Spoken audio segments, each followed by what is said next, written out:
pay very close attention as to what's happening because this has not happened in recent history. What you are seeing is the collapse of a political system. What you are seeing is almost like the beginning of a black hole, the compression of a star where the density is so thick and so great, light can't escape. That's what's happening to what used to be the Democratic Party. And what you're doing is you're asking yourself, how can this be? How can people like this be this stupid as to actually allow this to happen? And I don't want you to worry about this.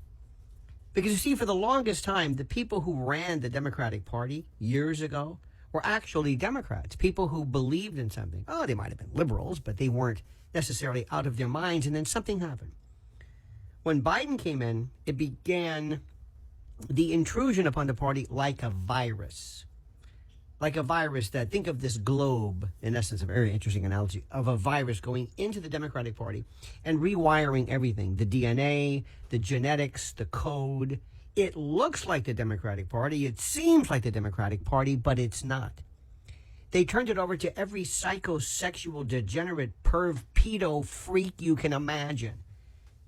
And just like that, everything changed. They opened the borders, and they opened the borders specifically to guarantee a permanent Democratic majority.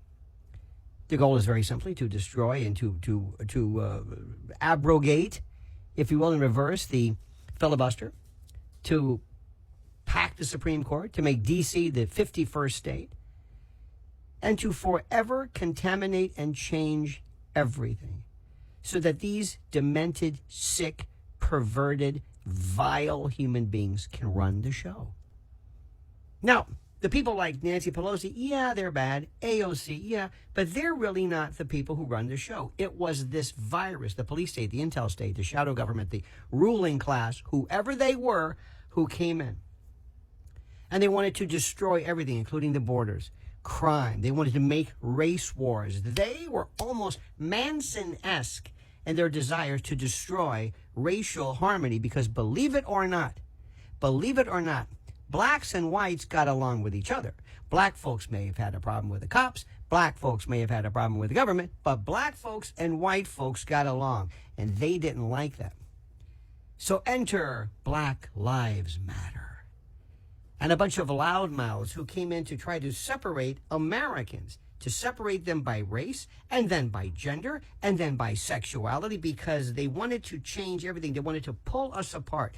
They wanted to get to the base, to the interstitial undergirding, the lattice work, the foundation of our society, and destroy it.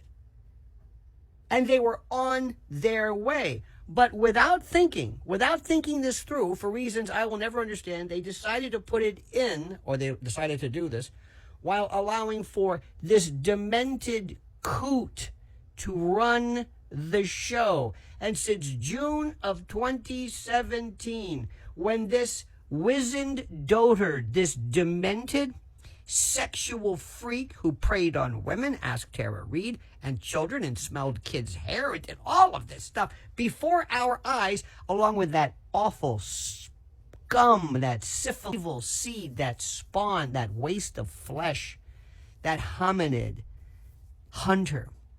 They came in and they just absolutely wreaked havoc. And the folks who run the show were so arrogant, the shadow government, they said, doesn't matter. Nobody's going to fight back. Nobody's going to do anything. We're going to put Trump in there, and we're going to crush Trump. And that'll be a lesson to these proles, to these idiots, to these serfs, to these peasants that we're in charge. Well, guess what happened? As though God intervened, as though there was this divine, I don't know what you call that, after, if you think about this, after 9 years, since 2015, when Donald Trump decided to descend that escalator in Trump Tower, we have been living through sheer and utter hell, waiting for the moment, waiting for the time, waiting for the instance to pounce back. Well, what happened was, much to everyone's surprise, especially the people running the show, the people who thought they had everything ready to go with what they did to us regarding COVID, this biomedical tyranny, the way they had us scared and locked up and vaxxed and jabbed and masked and freaked out. They thought they've just took the fight out of us. They thought they changed everything. Well, they didn't. All of a sudden, what we knew to be true just blew up when this demented codger, this coot, this, again, wizened, hobbled by decrepitude, this dotard, this senescent, flatulent, incontinent, confused, disoriented, vile human being, and that cur, that termagant of a wife of his, who sat back and said, I want the nightlife and the limelight, so much so that I'm going to prop you up.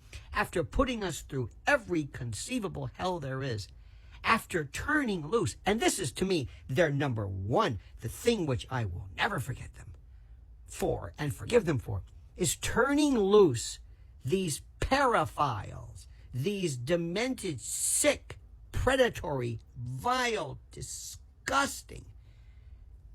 I don't know what they are, to call them trans, to call them non-binary. They're lunatics, sexual predators who wanted to go into our schools and destroy our children's minds and perceptions and innocence and their bodies through that Rachel Levine.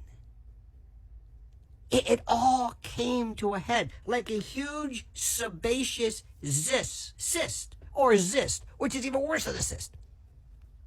This purulent pustule about to pop, this gargantuan, purulent, herpetic sore just exploded. And all it took was a debate, masterfully handled by the next president of the United States, Donald John Trump. Remember, Democrats,